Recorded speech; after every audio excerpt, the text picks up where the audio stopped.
प्रतिदिन आपको गाढ़ी नींद आ जाती है या नहीं आती? क्या लगता है, जगे हुआ हूँ, सोया ऐसा नहीं लगता है? सो गया कभी ऐसा नहीं लगता है? कुछ नहीं याद रहा था ऐसा नहीं लगा कभी? नहीं, आपको ऐसी नींद कभी आई नहीं आई? जानते ही नहीं जानते इस नींद को? ये प्रश्न है। सबको पता है नींद का, ऐसी नींद होती है। वही वाली नींद आपको आजकल आती है कि नहीं आती है?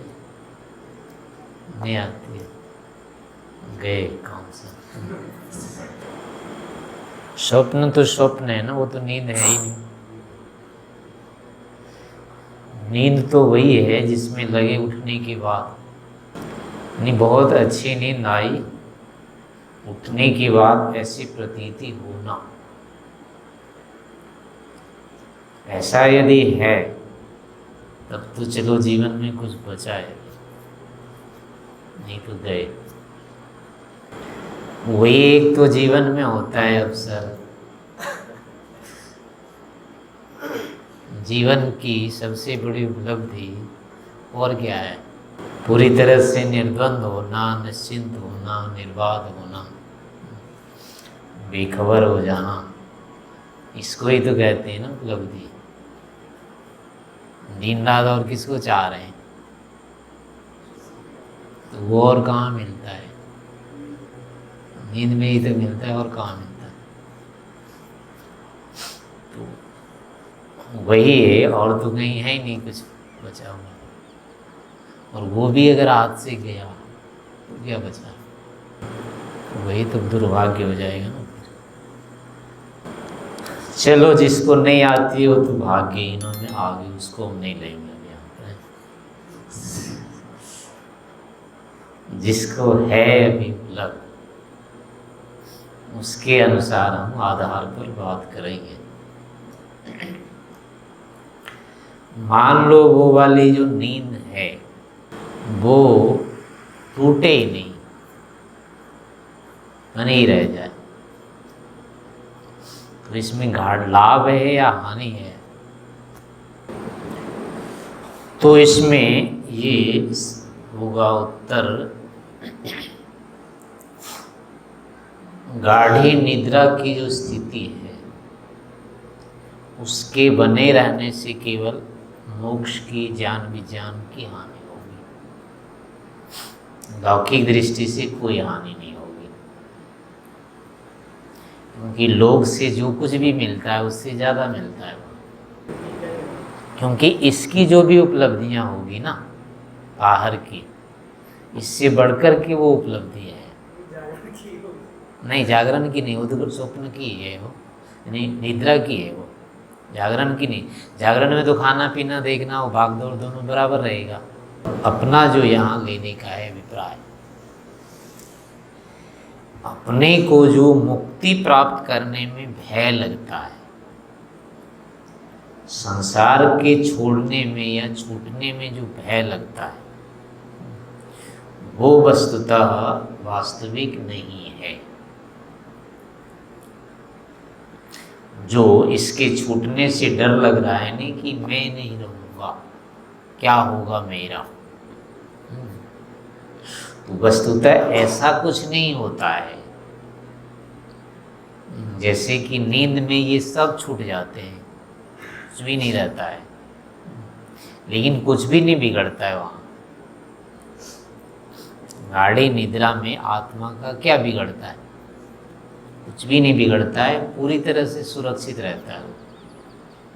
थोड़ी सी भी आंच खरोच नहीं आती उसको, और उस समय यहाँ से किसी से संबंध नहीं रहता है, कोई लेना देना नहीं होता है।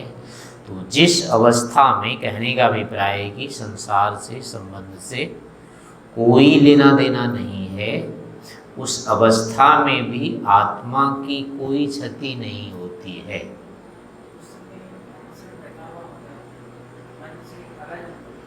मन से भी अलग हो जाता है, हाँ, यानी क्लेश से कट जाता है, क्लेश से संबंध नहीं रहता है, ईश्वर से भी नहीं जुड़ता है, वो तद्वत स्थिति है मुख्य रूप से,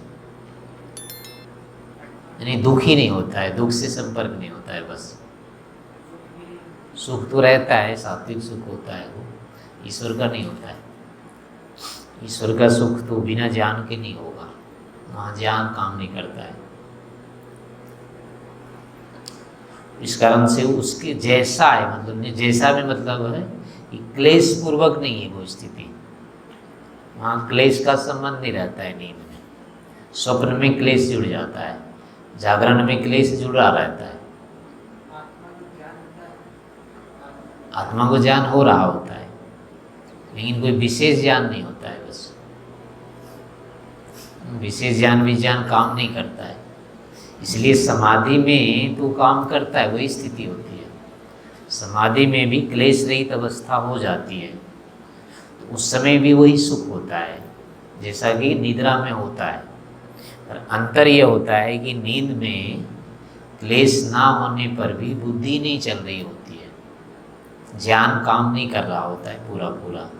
समाधि में क्लेश भी हट जाते हैं और ज्ञान भी पूरा काम करता है। लेकिन ये स्थिति बहुत काल तक नहीं रहती है। समाधि की भी स्थितियाँ न चाहते हुए भी बाधित हो जाएगी, टूट जाएगी। मुक्ति में ये खतरा भी नहीं रहता, इतना भी भय नहीं होता है कि ये टूट जाएगा। वहाँ लगातार बने रह जाना है, वही वही जो क्लेश रहित अवस्था समाधि में होती है, वही की वही पूरी अवस्था मुक्ति में हो जाती है। वहाँ कुछ भी बाधा नहीं रहती है। तो लेकिन अपने को यहाँ पर उस मुक्ति के विषय में ही भय होता है, मुक्ति हम नहीं चाहते। उसका सबसे बड़ा कारण यही है कि हमको लगता है संसार से कट जाएंगे, शरीर से कट जाएंगे और अपने आप से भी कट जाएंगे, कुछ नहीं बचेगा हमारा। तो इन कारणों से हम मुक्ति नहीं चाहते। भीतर आंतरिक रूप में यही खतरा है, भय बना हुआ है हर समय, इसलिए वो हम चाहते ही नहीं, स्वीकार ही नहीं होता है हम मुक्त हो जाएं, छूट जाए सब कुछ। तो उसी के लिए है कि ऐसा वस्तुतः नहीं है।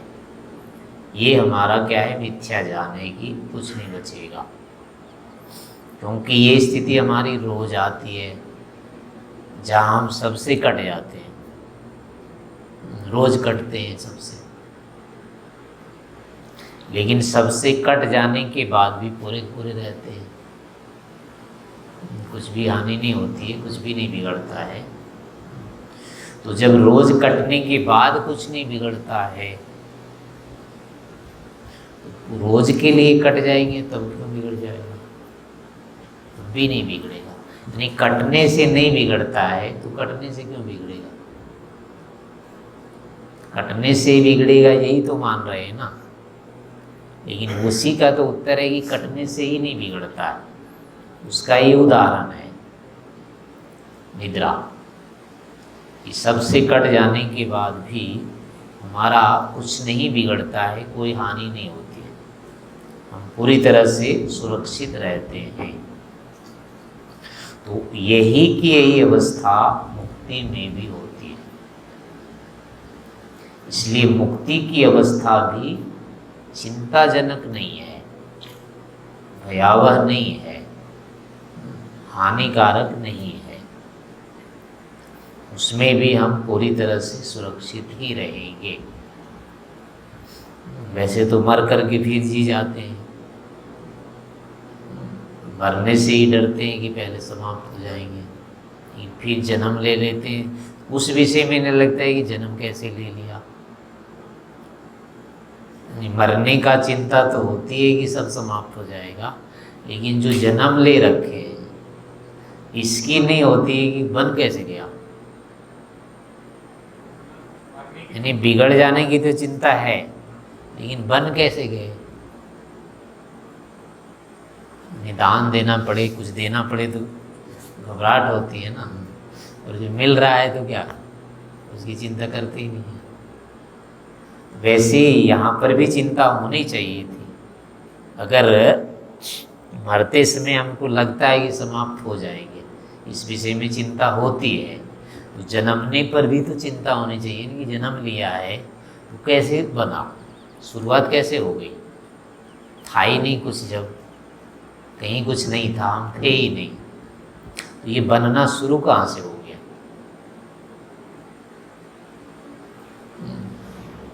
कैसे बन गए, कुछ तो था ही नहीं। जहाँ कुछ भी नहीं हो उसको कैसे जोड़ेंगे। किसी चीज़ को जोड़ना हो और वहाँ पर वो चीज़ हो नहीं, तो जोड़ना आरंभ कैसे होगा, जोड़ ही नहीं सकते। तो मान लो हम जुड़ करके भी बने किसी से और हम थे ही नहीं, तो जोड़ना आरंभ कैसे होगा, जोड़ना।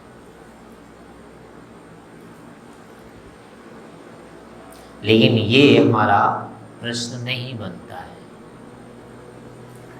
चले जाएंगे ये वाला तो बन जाता है, सब समाप्त हो जाएगा टूटते टूटते, लेकिन जुड़ना कैसे आरंभ होगा ये नहीं बनता है। तो इसमें फिर यही इसका उत्तर है कि यदि हमारा, चूंकि मरेंगे तो बाद में है, जन्म तो चुके हैं पहले, ये तो पहले हो चुका है, इसलिए इसका निदान होना चाहिए पहले, ये कैसे हो गया, ये हमारा आरंभ हुआ तो कैसे हुआ। तो जो भी होगा, जैसे भी आरंभ होता है बाकी का वैसे हो सकता है, और कैसे होगा। जुड़ने वाली चीज़ और कैसे आरंभ होती है, पहले दो का ही तो संयोग हुआ ना, दो अवयव उसके जुड़ेंगे, वहीं से शुरू होगा प्रथम संयोग। तो दो प्रथम संयोग के लिए ही पहले दो अवयव चाहिए, वर्तमान संयोग से पहले चाहिए अवयव। अगर वो वर्तमान नहीं है तो संयोग शुरू ही नहीं होगा, होगा ही नहीं। और पहले संयोग नहीं हुआ तो दूसरा कहाँ से होगा, दूसरा नहीं हुआ तो इतना बड़ा कैसे हो जाएगा, जुड़ना ही नहीं होगा। तो इसलिए समाप्त हो जाएंगे, मर करके नहीं रहेंगे, इसका उत्तर यही है कि फिर जन्म कैसे गए, यही उसको काट देता है। जन्म से पहले इसका मतलब हम थे तो थे ही, वो नष्ट ही नहीं हो गए। इसलिए हम नष्ट वस्तुतः नहीं होते हैं, बने रह जाते हैं। एक तो यही तर्क है, जन्म के विषय में ही ये तर्क होता है कि हमारी शुरुआत कैसे हो जाएगी अगर हम बिल्कुल नहीं थे, अभाव से भाव कैसे हो गया। दूसरा फिर है नाश के क्षेत्र में, उस पक्ष में, यहाँ नाश होगा यानी विभाग हो जाता है, विभाग होने से नाश होता है। तो विभाग होते होते फिर क्या होता है, यहाँ भी तो रोज विभाग हो ही रहा है, फिर भी नहीं कुछ हुआ, बच जा रहे हैं, तो उस विभाग में भी क्यों नष्ट हो जाएंगे, वहाँ भी बचे रहेंगे फिर। तो इसके लिए ये दृष्टांत या उदाहरण है, ये हेतु है। निद्रा, गाढ़ी निद्रा जो होती है, ये आत्मा की भी नित्यता का या मोक्ष का हेतु है। ये अगर यहाँ मोक्ष होता है, वो मोक्ष ही है। मोक्ष का मतलब क्लेशों से हट जाना, क्लेश से संबंध होना ही बंधन है। क्लेश को क्या कहा है, उसको क्लेश को ही बंधन कहा है। नहीं, अज्ञानम में बंध, सांख्य वाला सूत्र है। यानी बंधन का जो कारण है ना, मिथ्या ज्ञान, वही बंधन है वस्तुतः। बंधन अलग से कुछ नहीं है, वो मिथ्या ज्ञान ही बंधन है। उसके संस्कार को कह लो या ज्ञान को कह लो, वस्तुतः बंधन नहीं। ज्ञानम एक बंध, ऐसा सूत्र है। अविवेका ये बंधा, नहीं, अविवेक का ये बंध है, ऐसा है। हाँ, बंधन का कारण नहीं, अविवेक को ही कहा कि वो ही बंध है, अलग से कुछ नहीं है। वैसे भी रस्सी वस्सी कुछ तो है नहीं, है तो यही केवल ज्ञान ही ज्ञान, ज्ञान ही अज्ञान है, यही बंद होता है, इससे अतिरिक्त कुछ बंद होता नहीं है। तो यथार्थ ज्ञान हो जाएगा, वही मुक्ति हो जाएगी।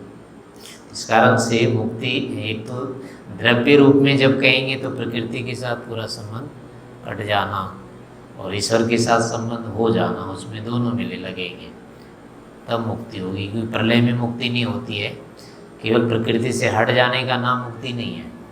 वो तो प्रलय में होता है, कट जाता है, पर वो मुक्ति नहीं होती है। इसलिए प्रकृति से टूटना, कट जाना और ईश्वर के सानिध्य में, ईश्वर से जुड़ जाना ज्ञान रूप में, वो वस्तुतः मुक्ति तो वो है।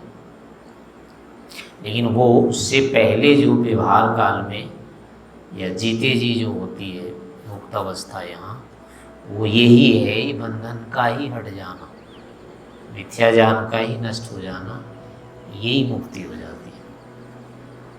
तो ये मिथ्या ज्ञान जो हमको हो रहा है, ये हम बंधे हुए हैं, और यही यथार्थ ज्ञान हो जाएगा तो मुक्त हो जाएंगे फिर यही।